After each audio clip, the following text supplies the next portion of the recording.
بسم اللہ الرحمن الرحیم الحمد للہ رب العالمین والعاقبۃ للمتقین والصلاة والسلام علی رسولہ الامین اما بعد۔ محترم ناظرین کرام، میرے اسلامی بھائیوں، دوستوں اور پیاری ماؤں اور بہنوں، سوال و جواب کی یہ 12ویں نشست ہے جس میں آپ کے پوچھے گئے سوالات کے جوابات دیے جاتے ہیں۔ ایک صاحب نے سوال کیا ہے کہ اگر امام کے پیچھے سورہ فاتحہ پڑھنا ضروری ہے تو جہری نماز میں ہم امام کے پیچھے سورہ فاتحہ کب پڑھیں؟ امام کی سورہ فاتحہ سنیں یا پڑھیں؟ آپ بتائیں کیسے پڑھیں؟ بے شک امام کے پیچھے سورہ فاتحہ پڑھنا ضروری ہے، چاہے وہ سری نماز ہو چاہے وہ جہری نماز ہو۔ اور امام کے پیچھے ہی نہیں، آپ اکیلے ہوں تب بھی سنت پڑھ رہے ہوں تب بھی، فرض پڑھ رہے ہوں تب بھی، ہر حال میں سورہ فاتحہ پڑھنا ضروری ہے۔ اللہ کے رسول صلی اللہ علیہ وسلم کی صحیح حدیث ہے، لا صلاۃ الا بفاتحۃ الکتاب، سورہ فاتحہ کے بغیر نماز نہیں ہوتی ہے۔ اور ایک حدیث میں آپ نے فرمایا کہ جس شخص نے سورہ فاتحہ نہیں پڑھی تو اس کی نماز ناقص ہے، ناقص ہے، ناقص ہے۔ اس لیے سورہ فاتحہ کا پڑھنا ہر حال میں ضروری ہے۔ کوشش کریں کہ امام کے وقفے میں پڑھیں، جو پڑھتا ہے الحمدللہ رب العالمین، رکتا ہے اس دوران پڑھیں، یا امام پڑھ کر کے فارغ ہو جائے تب پڑھیں، یا اگر وہ جلدی جلدی پڑھتا ہے دوسری سورت بھی ملا دیتا ہے فوراً تو آپ اس کے ساتھ پڑھیں، انشاءاللہ کوئی حرج نہیں ہے۔ حضرت ابو ہریرہ رضی اللہ تعالیٰ عنہ سے یہی سوال کیا گیا، صحیح مسلم کی حدیث ہے، جب حضرت ابو ہریرہ نے فرمایا کہ امام کے پیچھے بغیر سورہ فاتحہ، ابو ہریرہ نے یہ کہا کہ بغیر سورہ فاتحہ کی نماز نہیں ہوتی ہے، تو لوگوں نے ان سے پوچھا کہ انا نکون وراء الامام، ہم امام کے پیچھے ہوتے ہیں تب کیسے پڑھیں؟ آپ نے فرمایا اقرأ بها فی نفسک، اپنے دل میں نماز یعنی آہستہ سے پڑھ لیا۔ دوسرا سوال ہے خودکشی کرنے والے کا جنازہ پڑھیں گے یا نہیں؟ میرے بھائی، خودکشی بہت بڑا جرم ہے، گناہ کبیرہ ہے۔ کبھی بھی انسان کو مشکلات میں گھر کر کے، زندگی سے جنگ ہار کر کے خودکشی یعنی آتما ہتیا نہیں کرنی چاہیے، یہ گناہ کبیرہ ہے۔ اللہ کے رسول صلی اللہ علیہ وسلم نے فرمایا کہ جو شخص جس چیز کے ذریعے خودکشی کرتا ہے، جہنم میں وہ ایسے ہی خودکشی کرتا ہوا اس کو عذاب دیا جائے گا۔ اس لیے انسان کو بلکہ موت بھی نہیں مانگنی چاہیے۔ انسان پریشان ہو جائے تو موت بھی نہیں مانگنی چاہیے، بلکہ یہ کہنا چاہیے کہ اللہ تبارک و تعالی اگر میرے لیے زندگی بہتر ہے تو مجھے زندگی دے، موت بہتر ہے تو موت دے، آپ موت نہ مانگیے۔ خودکشی کرنے والا اگر مسلم ہے تو بے شک اس نے گناہ کبیرہ کا ارتکاب کیا ہے لیکن مرتد نہیں ہے، اس کا جنازہ پڑھا جائے گا۔ البتہ اگر قوم کا امیر یا قاضی جس کا معاشرے پر اثر ہے، اگر وہ چاہے تو نہ پڑھے تاکہ لوگ عبرت حاصل کریں، جیسا کہ رسول صلی اللہ علیہ وسلم نے کیا، آپ نے نہیں پڑھا اور دوسرے صحابہ نے پڑھا۔ لیکن بہرحال خودکشی کرنے والے کو غسل بھی دیا جائے گا، کفن بھی دیا جائے گا اور اس کے جنازے کی نماز بھی پڑھی جائے گی۔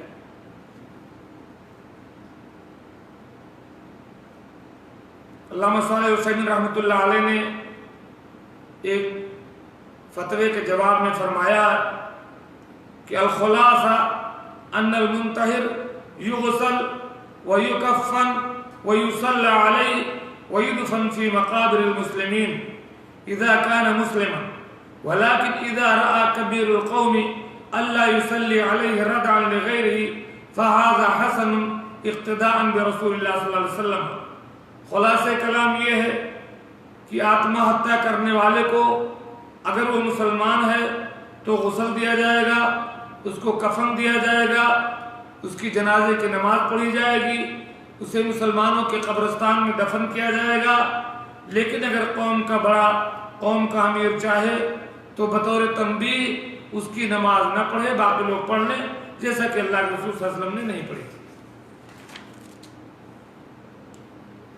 ایک تیسرا سوال ہے، جمعہ کی نماز میں لوگ مسجد میں آتے ہیں اور امام جب خطبہ دے رہا ہوتا ہے تو بہت سے لوگ ٹیک لگا کر کے مخدے پر یا دیوار پر یا کھمبے پر گہری نیند سوتے ہیں. کیا اس سے وضو ٹوٹ جائے گا؟ جواب، اگر وہ خطیب کی آواز سن رہا ہے، لوگوں کی آہٹیں محسوس کر رہا ہے، تو اس کا مطلب یہ کہ اس کی نیند گہری نہیں ہے اور اس کا وضو نہیں ٹوٹے گا، کیونکہ اس کے ہوش و حواس سلامت ہیں. البتہ اگر وہ آس پاس کی آواز نہیں سن رہا ہے، خطیب کا خطبہ بھی نہیں سن رہا ہے، تو اس کا مطلب یہ ہو کہ گہری نیند میں ہے، اور اس کو نوم مستغرق کہتے ہیں، جس سے وضو ٹوٹ جائے گا، چاہے وہ لیٹ کر سوئے یا ٹیک لگا کر کے سوئے. اللہ کے رسول صلی اللہ علیہ وسلم نے فرمایا ہے، العین وقاء الصحیح فمن نام فلیتوضا. آنکھ سرین کا بندھن ہے، جو گہری نیند سو جائے اس کو وضو کرنا چاہیے. لیکن اگر معمولی اونگ ہے تو معمولی اونگ سے وضو نہیں ٹوٹتا. اگر آدمی یوں بیٹھا ہے، ایسے ادھر ادھر جھوم رہا ہے یا ہوش و حواس میں ہے، تو اس سے اس کا وضو نہیں ٹوٹے گا. جیسا کہ حضرت قتادہ، حضرت انس رضی اللہ تعالی عنہما کی بیان کردہ ابو داؤد اور ترمذی اور دارقطنی کی صحیح حدیث میں ہے، کان اصحاب رسول اللہ صلی اللہ علیہ وسلم ينتظرون العشاء الآخرة حتى تخفق رؤوسهم ثم يصلون ولا يتوضؤون. اللہ کے نبی صلی اللہ علیہ وسلم کے صحابہ عشاء کی نماز کا انتظار کرتے تھے، اللہ کے رسول صلی اللہ علیہ وسلم کی آمد کا. ان کے سر ادھر ادھر مائل ہوتے رہتے تھے اور وہ نماز پڑھ لیتے تھے لیکن وضو نہیں کرتے تھے.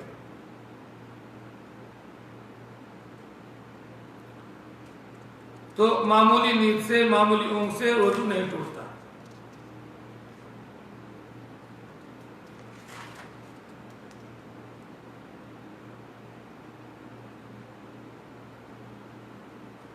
داڑھی کی شرعی مقدار کیا ہے؟ اس کا صحیح جواب یہ ہے کہ اللہ کے رسول صلی اللہ علیہ وسلم سے جو بات منقول ہے، آپ نے کوئی مقدار نہیں بتلائی ہے. آپ نے یہ فرمایا، خالف المشرکین وفر اللحیہ وحف الشوارب. بخاری شریف اور مسلم شریف کی حدیث ہے کہ مشرکین کی مخالفت کرو، داڑھی بڑھاؤ، مونچھیں پست کرو.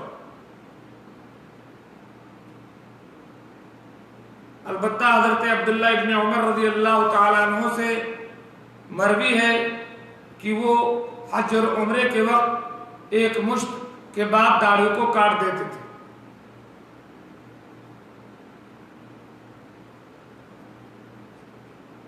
ان دونوں باتوں میں راجح اور مدلل بات یہ ہے کہ داڑھی کی بڑھانے کی کوئی مقدار نہیں ہے.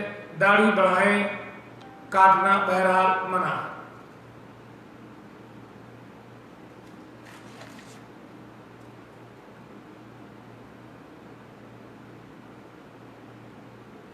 اگرچہ بعض علماء کا فتویٰ ہے کہ ایک مشت کے بعد داڑھی کاٹی جا سکتی ہے، جیسے ہمارے علماء حدیث میں مولانا ثناء اللہ امرتسری رحمۃ اللہ علیہ الحدیث امرتسر میں انہوں نے ایک مقالہ میں بہت زمانہ پہلے پڑھا تھا، اس کا عنوان ہی یہی تھا کہ زائد از قبضہ کٹائی کچھ صحابہ نے ضرور، تم بھی ایک مٹھی سے کم داڑھی کٹانا چھوڑ دو. اور دکتور خالد المصلح جو حیات التدریس جامع القصیم کے ایک عزم میں سے ہیں، ان کا بھی یہی کہنا ہے کہ ایک مشت داڑھی کاٹنے میں کوئی حرج نہیں.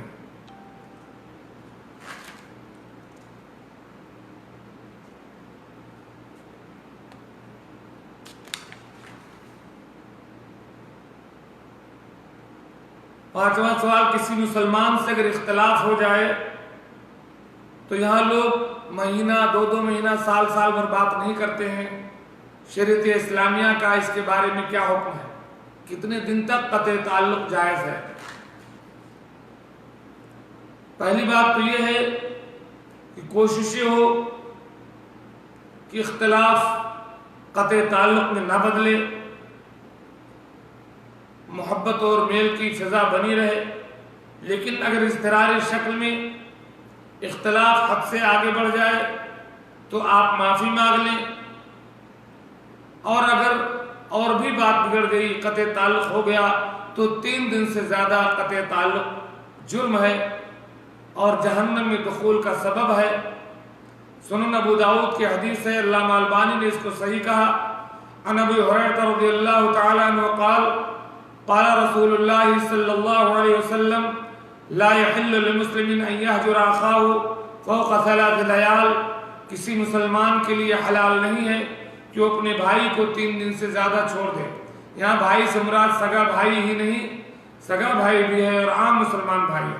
فمن حجر فوق 3، جو اپنے بھائی کو 3 دن سے زیادہ چھوڑ دے، فماتا، اور ایسے ہی مر جائے، دخل النار، تو جہنم میں جائے گا۔ اسی طریقے سے ادب المفرد اور ترمذی کی صحیح حدیث ہے، حضرت ابو ایوب انصاری بیان کرتے ہیں کہ اللہ کے رسول صلی اللہ علیہ وسلم نے فرمایا لا يحل لأحد ان يهجر اخاه فوق 3 لیال، کسی مسلمان کے لیے حلال نہیں کہ وہ اپنے بھائی کو 3 رات سے زیادہ چھوڑے۔ یلتقیان، دونوں ملتے ہیں، فیصد هذا ویصد هذا، وہ ادھر رکتا، وہ ادھر ہٹ جاتا ہے، وہ ادھر ہٹ جاتا ہے۔ وخیرهما الذی یبدأ بالسلام، دونوں میں کا بہتر ہو جو سلام میں پہل کرے۔ سوال، جمعہ کے دن کون سی سورت کی تلاوت افضل ہے؟ بے شک جمعہ کے دن سورہ کہف کی تلاوت کرنی افضل ہے۔ اللہ کے رسول نے فرمایا کہ اضاء له من النور ما بین الجمعتین، جو شخص جمعہ کے دن سورہ کہف کی تلاوت کرے گا اس کے لیے نور روشن کیا جائے گا دونوں جمعہ کے مابین۔ یہ نسائی کی حدیث ہے اور صحیح حدیث ہے۔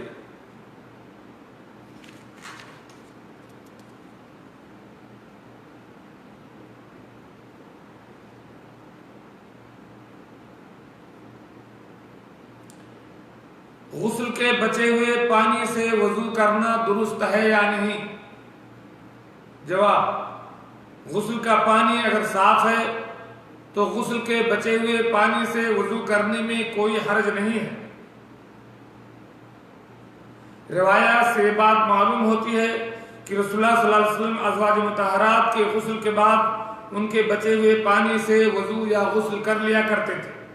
ابن عباس کی روایت ہے صحیح مسلم میں، ان رسول اللہ صلی اللہ علیہ وسلم کان یغتسل بفضل میمونہ، اللہ کے رسول صلی اللہ علیہ وسلم میمونہ کے غسل کے بعد بچے ہوئے پانی سے غسل کرتے تھے۔ اسی طریقے سے یہ بھی معلوم ہوتا ہے کہ حضرت عائشہ اور نبی کریم صلی اللہ علیہ وسلم جنابت کی حالت میں ایک ہی برتن سے دونوں غسل کیا کرتے تھے۔ فرماتی ہیں کنت اغتسل انا ورسول اللہ صلی اللہ علیہ وسلم من اناء بینی وبینہ واحد، ہم اور اللہ کے رسول صلی اللہ علیہ وسلم ایک ہی برتن میں جو ہمارے اور آپ کے بیچ میں ہوتا تھا اس سے غسل کرتے تھے، یہاں تک میں کہتی تھی دعلی دعلی، یعنی میرے لیے بھی چھوڑ دیجئے پانی، میرے لیے بھی چھوڑ دیجئے۔ وہ ہما جنبان، اور دونوں جنوبی ہوتے تھے۔ اس حدیث کو امام مسلم نے روایت کیا۔ اس سے یہ بھی بات معلوم ہوتی ہے کہ کسی مجبوری کے باعث اور بغیر کسی مجبوری کے شوہر اور بیوی اکٹھا ایک جگہ ایک حمام میں غسل کر سکتے ہیں، کوئی حرج نہیں ہے۔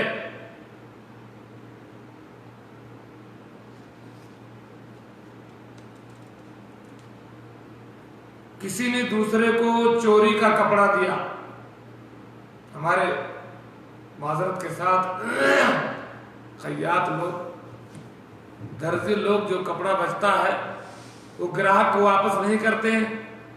کسی جگہ یہ رواج ہوگا کہ گراہک واپس نہیں لیتے ہیں، لیکن میرے خیال سے اگر ٹھیک ٹھاک کپڑا بچا ہو تو گراہک کو واپس کر دینا چاہیے۔ ہمارے ایک ساتھی سے میں نے ذکر کیا کہ یہ درست نہیں ہے، چلے گئے وہ اب تو یہاں نہیں، کہتے تھے یہ درج الحق ہے، درزی کے پاس جو کپڑا بچتا ہے وہ درج الحق ہے، اس کو واپس کرنا ضروری نہیں، غلط بات ہے۔ کپڑا اگر وہ مختصر سا معمولی ہے تو کوئی بات نہیں، لیکن اگر ٹھیک ٹھاک کپڑا بچا ہے تو اس کو واپس کرنا چاہیے۔ تو بہرحال اگر کسی نے دوسرے کو چوری کا کپڑا ہدیے میں دیا ہے اور لینے والے کو خبر نہیں ہے اور وہ اسی میں نماز پڑھتا ہے یا بعد میں خبر ہونے کے باوجود بھی اس میں نماز پڑھتا ہے تو اس کپڑے میں نماز درست ہے یا نہیں؟ اگر اس کو خبر نہیں ہے تب تو بہرحال وہ تو معصوم ہے، اس کو پتہ ہی نہیں ہے، لیکن اگر خبر ہے تو اس کو ایسا کپڑا نہیں پہننا چاہیے، واپس کر دینا چاہیے۔ لیکن اگر وہ اس کپڑے میں نماز پڑھتا ہے تو صحیح اور راجح بات یہ ہے کہ نماز اس کی ہو جائے گی، لیکن وہ چوری کا کپڑا پہننے کی وجہ سے گنہگار ہوگا، جبکہ بہت سارے علماء کا قول یہ ہے کہ اس کپڑے میں نماز بھی نہیں۔ ایک سوال ہے کہ قرآن کو کارگو کے ذریعے بھیجنا کیسا ہے؟ کیا اس میں الٹ پلٹ اٹھا پٹک سے قرآن کی توہین نہیں ہوتی ہے؟ اس کا جواب یہ ہے کہ آپ قرآن کریم کو احترام اور عزت کے ساتھ کارٹون میں پیک کر کے کارگو والے کو دیتے ہیں تو کارگو والا قرآن بھیجتا ہے، تو اگر کارٹون ادھر ادھر ہو جائے تو اس میں انشاءاللہ قرآن کی بے عزتی مقصود نہیں ہوتی ہے۔ اس لیے اس طریقے سے قرآن کریم بھیجنا جائز ہے۔ یہ بات میں نے پوچھا تھا ایک بار استاد محترم مولانا مقصود الحسن فیضی حفظ اللہ سے، تو انہوں نے یہی جواب دیا تھا کہ انشاءاللہ اس طرح بھیجنے میں کوئی حرج نہیں، کیونکہ اس سے بہتر طریقہ اس وقت موجود نہیں ہے۔ لا یکلف اللہ نفسا الا وسعها، اللہ تعالیٰ طاقت سے زیادہ کسی پر بوجھ نہیں ڈالتا ہے۔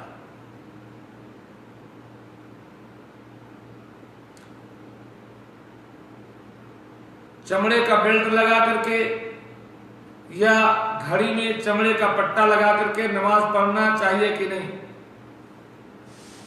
کوئی حرج نہیں ہے۔ وہ چمڑا دباغ دینے کے بعد صاف ہو گیا، پاک صاف ہے، تو بیلٹ لگانے کے بعد بیلٹ میں ہو یا گھڑی میں ہو انشاءاللہ اس میں کوئی حرج نہیں ہے۔ ایک سوال ہے کہ کیا کسی پیر سے مرید ہونا ضروری ہے؟ میرے بھائی، سب سے بڑے پیر ہمارے محمد رسول اللہ صلی اللہ علیہ وسلم ہیں، سب سے بڑے امام ہمارے محمد رسول اللہ صلی اللہ علیہ وسلم ہیں، خاتم الانبیاء، امام الانبیاء وہی ہیں، انہی کے مرید بن جائیے۔ اللہ کے رسول صلی اللہ علیہ وسلم اس دنیا سے جاتے جاتے 3 ماہ قبل آپ نے عرفات کے میدان میں جو خطبہ دیا تھا اس میں یہی کہا تھا کہ قرآن و سنت کے مرید بنیے۔ فرمایا تھا ترکت فیکم امرین لن تضلوا ما ان تمسکتم بہما کتاب اللہ و سنتی، کہ میں تمہارے پاس 2 چیزیں چھوڑ کے جا رہا ہوں، اگر تم اس کو مضبوطی سے پکڑے رہو گے تو کبھی گمراہ نہیں ہوگے۔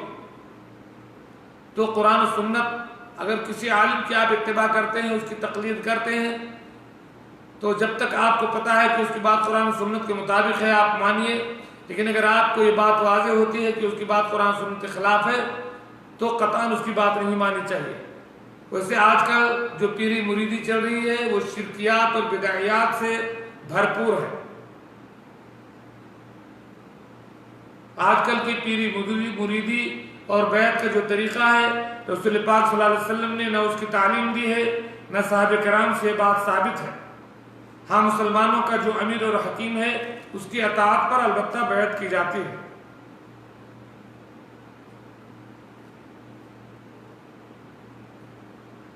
چمڑے کے بیلٹ کے بارے میں جو میں نے بات بتلائی، اگر پتا ہو کہ یہ نجس جانور کا ہے تو فوراً ترک کر دیں۔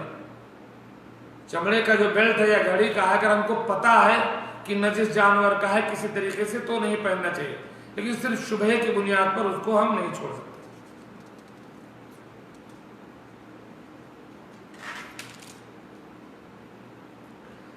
کیا معراج کی رات میں اللہ کے رسول صلی اللہ علیہ وسلم نے اللہ کو دیکھا ہے اور ڈائریکٹ بات ہوئی ہے یا پردے سے؟ اغلب صحابہ کرام کا نظریہ یہی ہے کہ نبی کریم صلی اللہ علیہ وسلم نے اللہ تبارک و تعالیٰ کو اپنی ان برہنہ آنکھوں سے نہیں دیکھا۔ اس کے من جملہ دلائل میں سے چند دلائل یہ ہیں، ارشاد باری تعالیٰ ہے لا تدرکہ الابصار، اسے آنکھیں نہیں پا سکتی، جنت ہی میں دیدار ہوگا۔ تفسیر ابن کثیر میں اس آیت مبارکہ کی تفسیر میں لکھا ہے کہ لا تدرکہ فی الدنیا وإن كانت تراه فی الآخرہ، دنیا میں یہ آنکھیں اسے نہیں دے سکتی، آخرت میں دیکھیں گے۔ ارشاد باری تعالیٰ ہے دوسری دلیل وما كان لبشر ان يكلمه الله الا وحيا او من وراء حجاب، کسی بشر کا یہ مقام نہیں ہے کہ اللہ تعالیٰ اس سے ڈائریکٹ بات کرے، اس کی بات یا تو وحی کے طور پر ہوتی ہے، اشارے کے طور پر، یا پردے کے پیچھے سے۔ سیدنا موسیٰ علیہ السلام نے جب اللہ تعالیٰ کو دیکھنے کا سوال کیا تو اللہ تعالیٰ نے صاف فرمایا کہ لن ترانی ہے موسیٰ، تو مجھے نہیں دیکھ سکتے۔ اس سے معلوم ہوتا ہے کہ دنیا میں کوئی شخص اللہ کو نہیں دیکھ سکتا۔ سیدنا عائشہ رضی اللہ تعالیٰ عنہ بیان کرتی ہیں کہ من حدثک ان محمدا رأى ربه فقد کذب، صحیح بخاری کی روایت ہے، عائشہ فرماتے ہیں کہ جو تم سے کہے کہ محمد رسول اللہ صلی اللہ علیہ وسلم نے اللہ کو دیکھا ہے تو اس نے جھوٹ بولا، کیونکہ اللہ تعالیٰ فرماتا ہے لا تدرکہ الابصار، اسے آنکھیں نہیں دیکھ سکتی۔ سیدنا ابو ذر سے مروی ہے، وہ کہتے ہیں سألت رسول اللہ صلی اللہ علیہ وسلم حل رأیت ربک، صحیح مسلم کی حدیث ہے، حضرت ابو ذر کہتے ہیں میں نے اللہ کے رسول سے پوچھا کہ کیا آپ نے اللہ کو دیکھا ہے؟ قال نور انا اراہ، فرمایا کہ وہ نور ہے، میں اسے کہاں دیکھ سکتا ہوں۔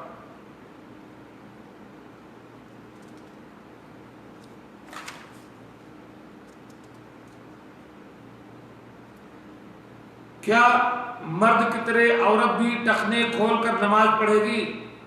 نہیں بھائی، عورت کو تو پورا بدن اس کا پردہ ہے، بلکہ اس کا پورا پیر ڈھکا ہونا چاہیے نماز کے وقت میں۔ آج کل جو عورتیں ہیں پیر کھلا رکھ کر کے نماز پڑھ رہی ہے، طریقہ درست نہیں ہے، ان کو کوشش کرنا چاہیے کہ پورا پیر ڈھکا رہے۔ یہ مردوں کی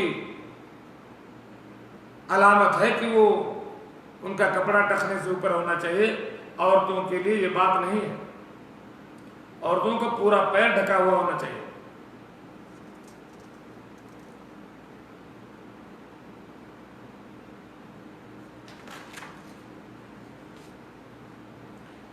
ماں کے کپڑے پر بچہ پیشاب اور پاخانہ کر دیتا ہے، وہ کہاں تک نہائے ماں؟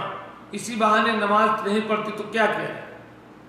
ایسی ماں جس کے کپڑے پر بچہ بار بار پاخانہ پیشاب کر دیتا ہے، اسے نہانے کی ضرورت نہیں ہے، البتہ ناپاک کپڑے میں نماز نہ پڑھے، ممکن ہو تو ناپاکی دھل لے یا نماز کے لیے دوسرا کپڑا رکھے رہے اور نماز اسی کپڑے میں پڑھا کرے۔ البتہ اگر بچہ دودھ پیتا ہے اور پیشاب کر دیا تو چھینٹے دے دینے کافی ہے، لیکن بچی اگر دودھ پیتی ہے تو اسے بھی دھونا پڑے گا۔ اللہ کے رسول صلی اللہ علیہ وسلم کا فرمان ہے یرش من بول الغلام ویغسل من بول الجاریہ، ترمذی کی حسن حدیث ہے کہ بیٹے کے پیشاب لگنے سے چھینٹا مارا جائے گا اور بیٹی کے پیشاب کو دھلا جائے گا جب تک وہ کھانا نہیں کھاتے، اور جب وہ کھانا کھانے لگے تو دونوں کو دھلا جائے گا۔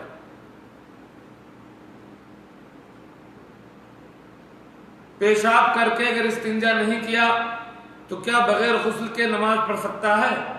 ایک آدمی پیشاب کر لیا کھڑے کھڑے یا کیسے بھی اور دھلا نہیں، چلا ہے، اب وہ نماز کیسے پڑھے؟ کیا اس کے پر غسل واجب ہے یا نہیں؟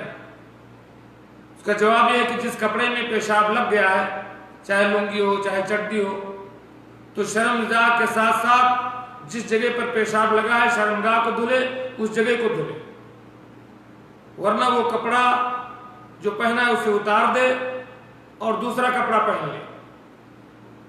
شرمگاہ دھلنا ہے اور کپڑے کی وہ جگہ دھلنی ہے جہاں پیشاب لگی ہے، اور نہانا اس کے لیے ضروری نہیں ہے۔ نہانا ضروری کب ہوتا ہے؟ جب شہوت کے ساتھ منی نکلے، چاہے وہ احتلام کی حالت میں ہو، سوتے ہوئے یا کسی اور ذریعے سے، یا بیوی سے ہم بستری کے بعد، تب جو ہے غسل واجب ہے۔ ایسے ہی حیض سے پاک ہونے کے بعد غسل واجب ہے، نفاس سے پاک ہونے کے بعد غسل واجب ہے، اور پیشاب کے چھینٹے سے اس سے غسل واجب نہیں ہے۔ آخری سوال، بار بار کسی کو قطرہ ٹپکتا ہے یا بار بار ہوا خارج ہوتی ہے تو ایسا آدمی کتنی بار وضو کرے، کیسے نماز پڑھے؟ بار بار پیشاب کا قطرہ آنے کو سلسل بول کہتے ہیں، اور بار بار ہوا خارج ہونے کو سلسل ریح کہتے ہیں۔ ایسے دونوں آدمی مستحاضہ کے حکم میں، وہ عورت جس کو حیض تو نہیں بلکہ مسلسل خون آتا رہتا ہے، اس کے بارے میں اللہ کے نبی صلی اللہ علیہ وسلم نے فرمایا کہ ہر نماز کے لیے غسل کرے، اور نماز کے دوران جو اس کو خون آتا رہتا ہے اس سے کوئی فرق نہیں پڑے گا۔ تو ایسے ہی سلسل بول والا اور سلسل ریح والا بھی مستحاضہ کے حکم میں ہے، وہ ایک بار ایک نماز کے لیے وضو کر لے گا اور نماز پڑھے گا، پھر دوسرے نماز کے لیے دوسرا وضو کرے گا۔ بیچ میں جو بھی پیشاب کا قطرہ یا ریح آتی رہتی ہے اس سے انشاءاللہ اس کو کوئی فرق نہیں پڑے گا۔ اللہ تبارک تعالیٰ سے میں دعا کرتا ہوں کہ اللہ تعالیٰ ہمیں دین کو سمجھنے کی اور جو کچھ صحیح اس پر عمل کی توفیق دے، آمین۔ اللہم ارنا الحق حقا وارزقنا اتباعہ وارنا الباطل باطلا وارزقنا اجتنابہ، آمین۔ السلام علیکم ورحمۃ اللہ وبرکاتہ۔